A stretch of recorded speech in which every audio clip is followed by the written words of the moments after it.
얼마 전 우리 교회 이름을 다시 개명을 할 때 부설시내라는 이름을 정하게 됐고, 부설 시내강 시내의 그 의미를 쉼과 안식, 또한 시원한 계곡, 자, 이러한 뜻이 있다는 것을 우리가 알게 되었을 때, 정말 현대를 살아가는 이 세상 사람들과 또한 그리스도인들에게 쉼과 안식을 줄 수 있는 그러한 교회의 상징성이 있어서, 저도 이 붓을 시내라고 하는 이름이 얼마나 만족스러웠는지 모릅니다.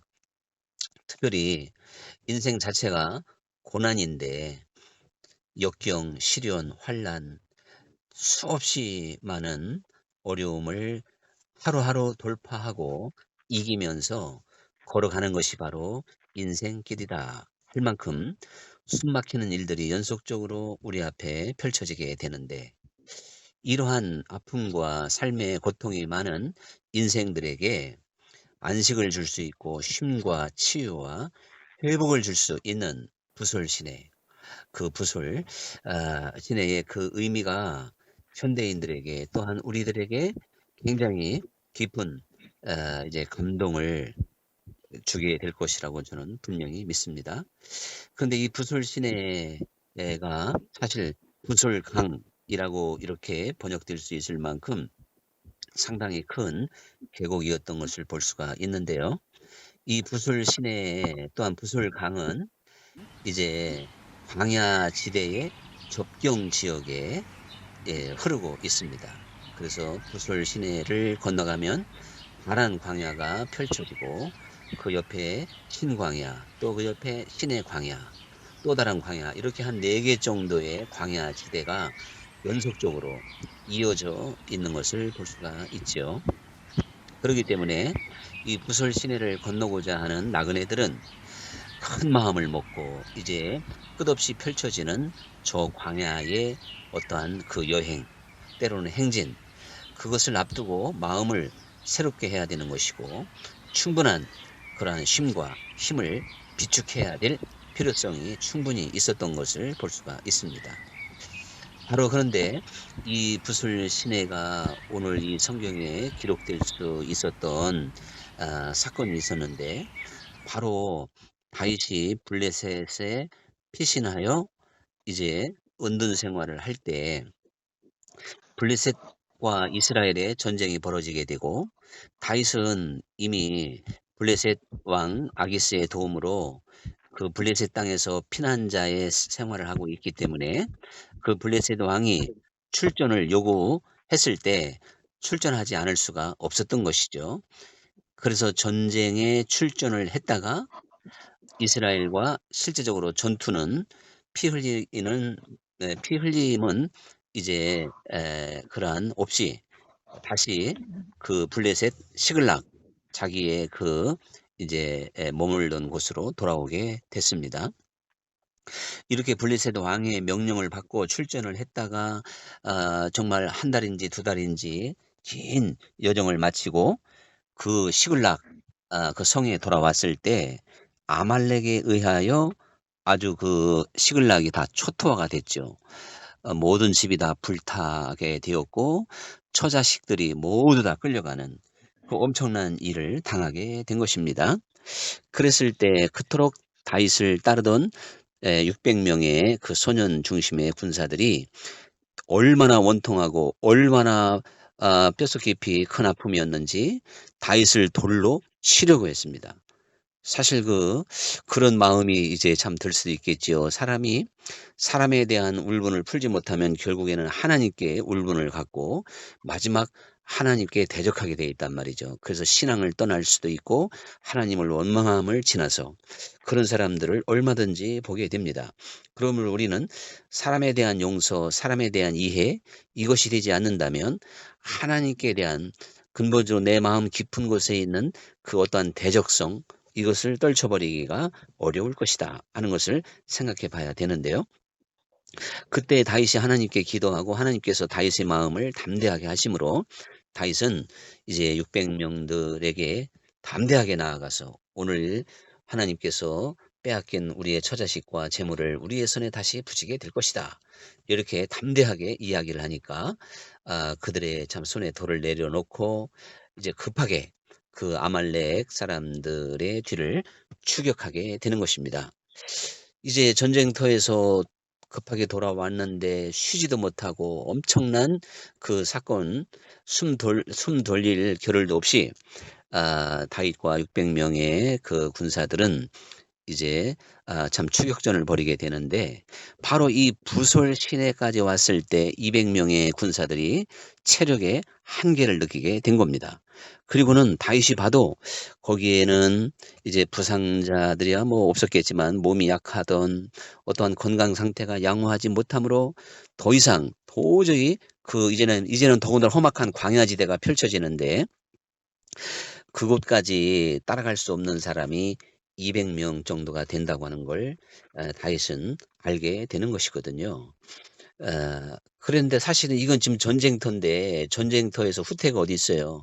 못 간다고 주저앉으면 아마 요즘 같으면 총이라도 뽑아서 지휘관이 따르지 않으면 다 총살이다. 뭐 이렇게 참 잘못 판단하면 그런 지휘관이 나올 수도 있는데 다윗은 그들의 요구를 그저 쉽게 받아주면서 그 붓을 시내에서 기다리라고 이제 그곳에서 이제 쉴 수 있도록 이렇게 즉각 배려를 하게 됩니다.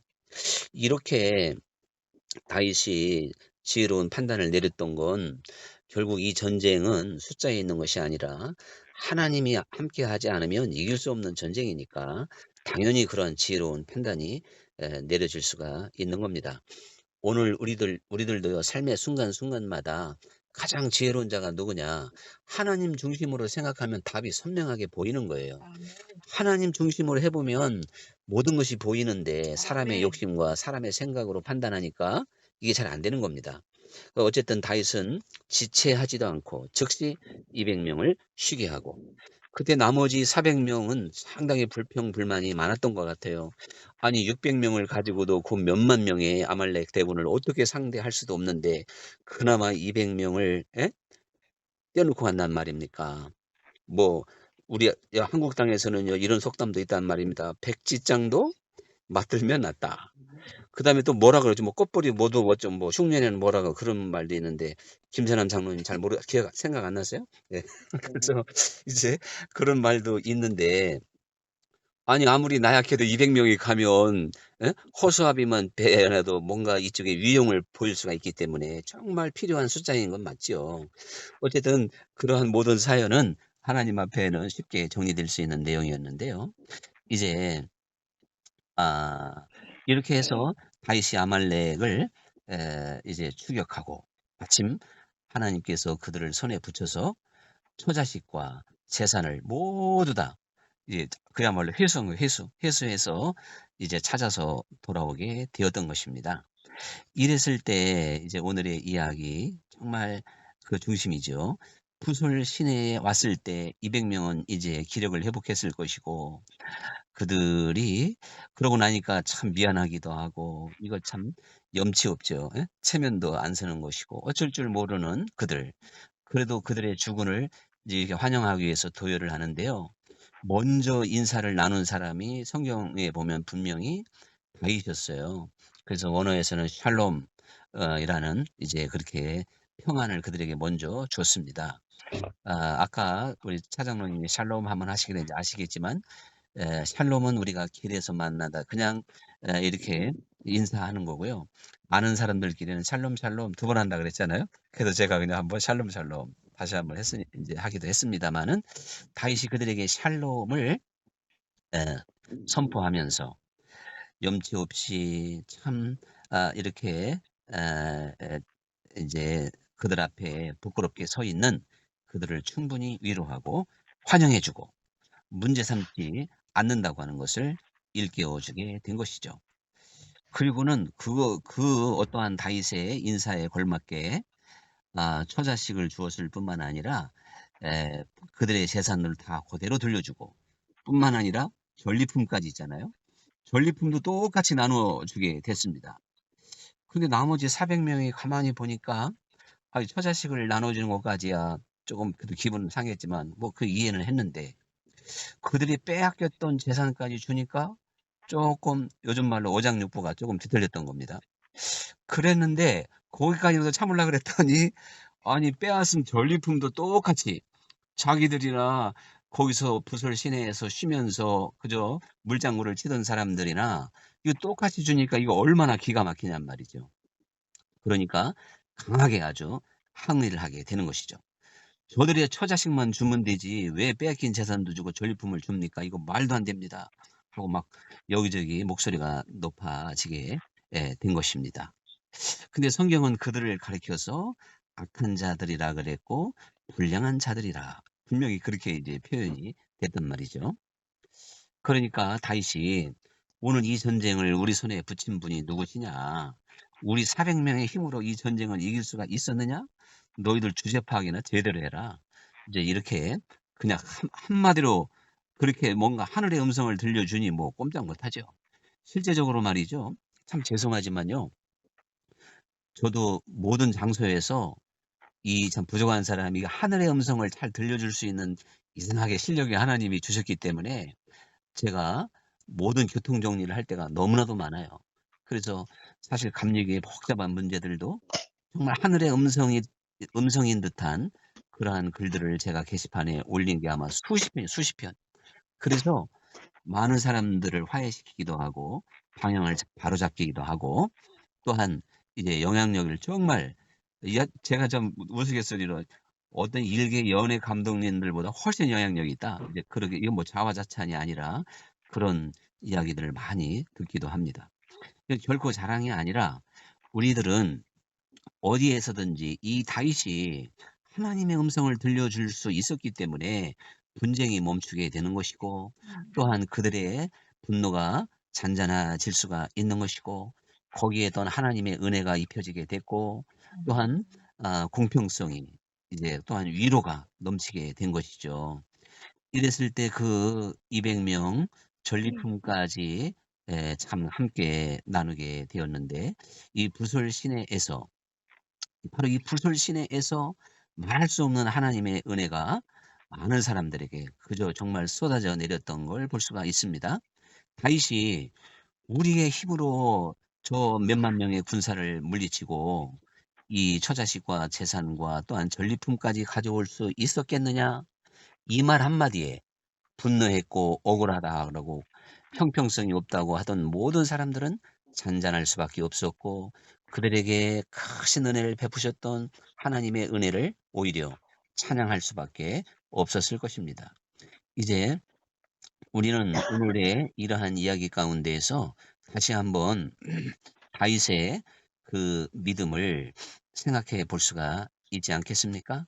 그것은 바로 이 200 명을 거기에다가 남겨둘 수밖에 없을 때 인간적인 계산으로 하면 이건 한없이 아쉬운 것이고 전력 상실입니다. 아주 그 추격전을 근본적으로 내려놓을 수밖에 없을 만큼의 그러한 상황이라고 말할 수가 있겠죠.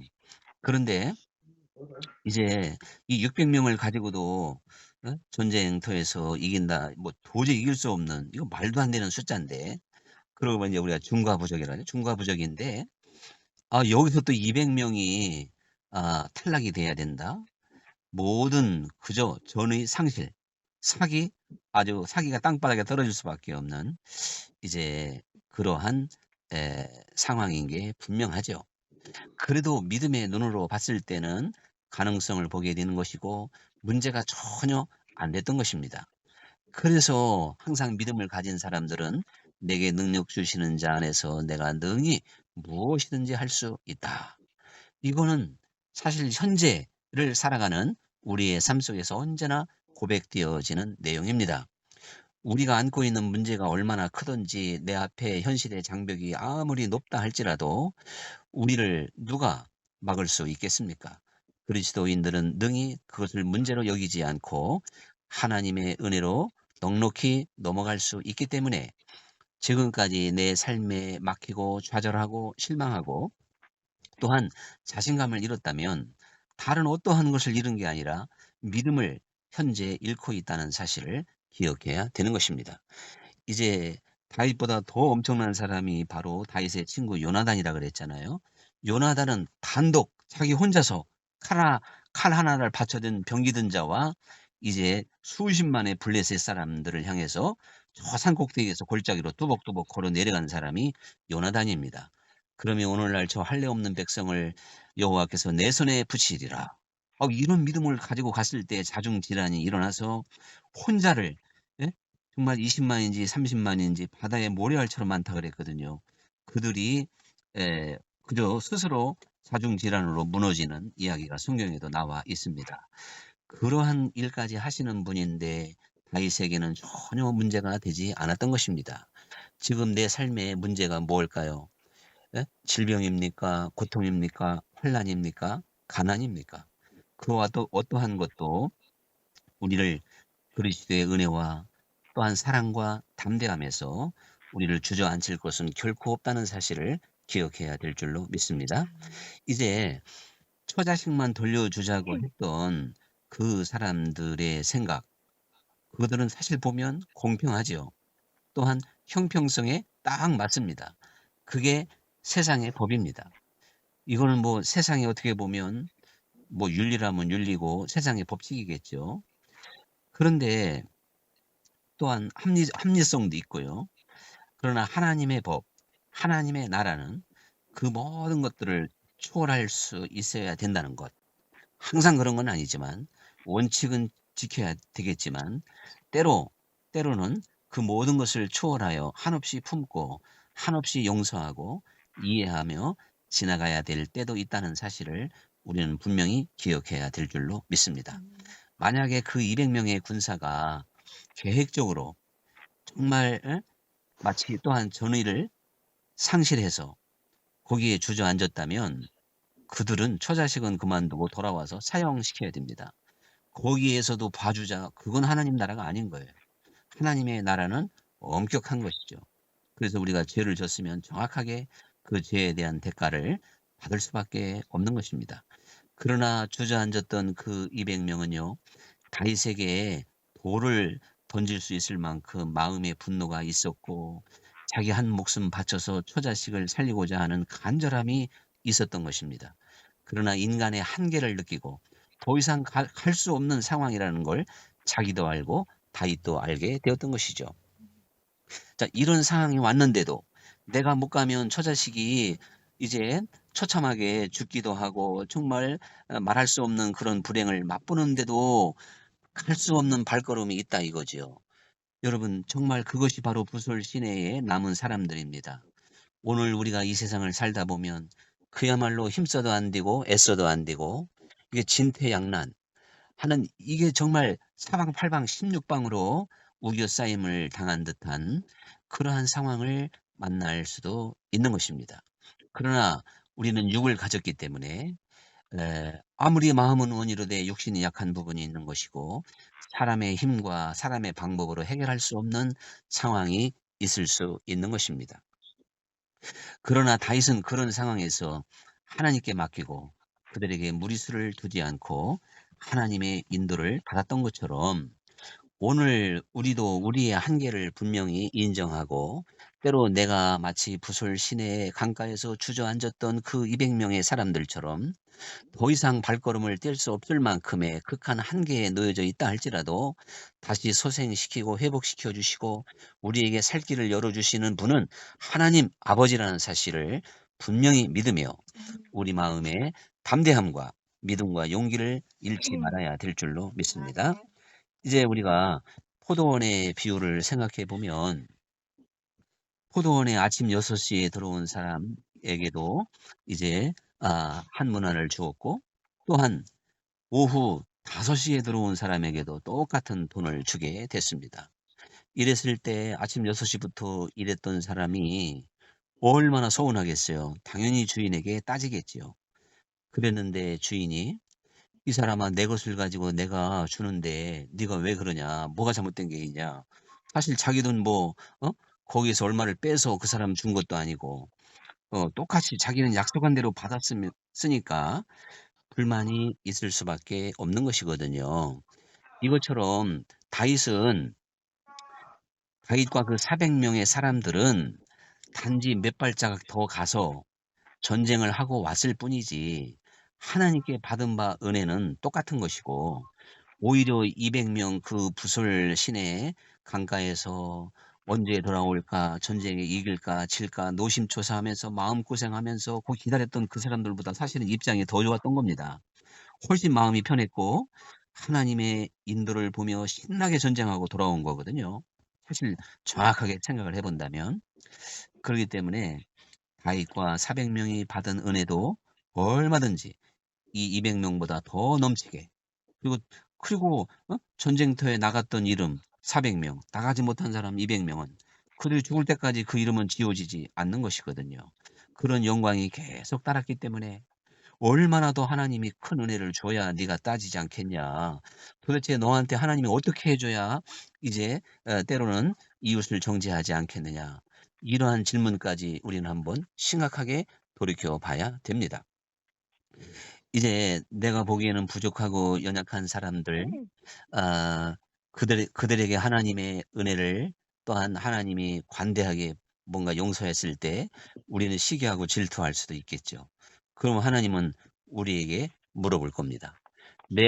너는 내게 받은 은혜가 또 얼마나 크냐? 마치 그 400명과 다윗이 받은 은혜가 훨씬 컸듯이, 그들이 입었던 영광이 좋게 비교할 수 없었듯이 마음도 편하고 하나님의 그 놀라운 손길도 날마다 보면서 전쟁 가운데 역사하시는 놀라운 능력을 체험하며 돌아왔던 그들이 훨씬 은혜를 더 입었다는 걸 알 수 있는데, 그러고도 우리는 불평하고, 그러고도 우리는 원망하고, 그러고도 우리는 이웃을 무시하는 경우가 너무나도 많습니다. 오늘 하루하루를 살아가는 우리들, 정말 내가 하나님께 오늘도 받은 은혜가 너무나도 크다는 사실을 기억하며 우리 마음속에 있는 조그마한 어떠한 시기심이나 교만함이나 정죄함이나 또한 비교의식이나 이러한 것들을 온전히 떨쳐버릴 수 있는 하나님의 자녀들이 되어야 될 줄로 믿습니다. 그래서 아멘. 이제 이 부설 시내가 우리에게 사실 보여주고 있는 건, 모든 성경이 나를 증거했다는 것처럼 그리스도의 모습을 그대로 보여주고 있는 겁니다. 그 부솔 시내 강가에 주저앉은 사람들은 쉼이 필요했고, 그들에게는 치유가 필요했고, 위로가 필요한 사람들이었습니다. 그래서 마침내 그 맑고 깨끗하게 그리고 시원하게 흐르는 그 시냇물을 먹고 거기에서 그들이 소생하게 되었던 것처럼, 그리스도는 우리 인생들을 쉬게 하시는 분이시오, 용서하시는 분이시오, 회복시켜 주시는 분이시오, 다시금 이제 우리의 발걸음을 정상적으로 걸어갈 수 있도록 항상 치료하시는 우리 주님이라는 걸 이 부설 시내를 통해서 보여주고 있는 것입니다. 말씀드렸던 것처럼 부설 시내의 강가에 머물렀던 그들은 정말 누구보다도 저 광야로 그 400명, 즉 600명 그 대열에 빠지지 않고 나아가서 싸우고 싶은 사람들이었어요. 이거는 뭐 가지 말라 해도 갈 사람들이지만 인간의 한계에 의하여 주저앉을 수밖에 없었던 그들은 치료가 필요했고 새 힘이 필요했고 쉼이 필요한 것입니다. 이 세상을 살아가는 우리 모든 인생들은 반드시 우리는 이미 한계에 도달해 있다. 우리의 죄를 누가 용서할 것이며 우리의 한계를 누가 극복할 수 있도록 해줄 것이며 우리에게 새롭게 기회를 주실 분이 누구겠습니까? 오직 우리 주 예수 그리스도밖에 없는 줄 믿습니다. 우리 주님께서 우리를 지금 부술신의 강가에 앉게 해 주셨다는 사실을 영적으로 눈을 열어 보시고, 주님께서 주시는 위로와 평안과 다윗이 그들에게 돌아와서 샬롬 하며 그들의 아픈 마음을 위로해 줬던 것은 바로 오늘 우리 주님의 음성인 줄 믿습니다. 그래서 예수님을 3번씩이나 부인하고 좌절하고 낙심하고 나 같은 게 살아서 뭐 하냐 하고 정말 죽을 날만 손꼽아 기다렸던 베드로를 찾아가셔서 그의 죄를 기꺼이 용서해 주시며 내 양을 치라 이렇게 3번씩이나 격려해 주며 그를 치유하고 새 힘을 주셨던 주님은 바로 이 부솔 시내를 통해서 우리에게 그대로 그 이야기를 사실 숨겨두고 있는 거와 마찬가지입니다. 그래서 하나님 앞에서는 낙오자가 있을 수가 없습니다. 누구든지 바로 이들이 전리품을 나누어 가졌듯이 우리가 육신의 한계를 가지고 이 세상을 살아가고 있지만 그리스도를 언제나 바라보고 우리의 연약함 속에서도 주님을 의지하고 주님과 함께 인생의 길을 걸어간다면 우리도 장차 샬롬하며 우리를 영접하실 그리스도를 만나게 될 것이고 우리를 위하여 예비하신 사도 바울이 받을 그 상을 향해서 달려간 것처럼 우리를 위해서도 예비한 그 상을 우리 모두에게 공평하게 주시는 분이라는 것을 오늘의 말씀을 통해서 우리가 다시 한번 기억하고 지금 주저앉았다면 그리고 지금 내 마음이 침울하고 우울하다면 다시 기쁨과 감사와 영광의 그리스도인의 시간으로 바꿀 수 있기를 간절히 축원합니다. 기도하겠습니다. 감사하신 아버지 하나님, 오늘 붓을 신의 이야기를 통해서 그 속에 주저앉았던 200명이 바로 우리 모든 인간의 모습이요.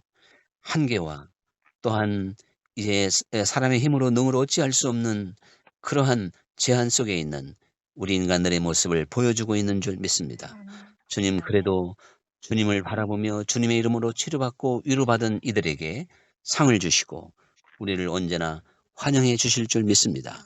다시 돌아왔을 때 그들이 넉넉한 이제 회복과 함께 다시금 용맹한 이제 군사가 되어 그 600으로 이스라엘을 회복했던 것처럼 오늘 우리가 그리스도 안에서 언제나 회복받고 충만하여져서 하나님 나라에 쓰임받는 일꾼들 되게 하여 주옵소서. 예수님 이름으로 기도합나이다. 아멘.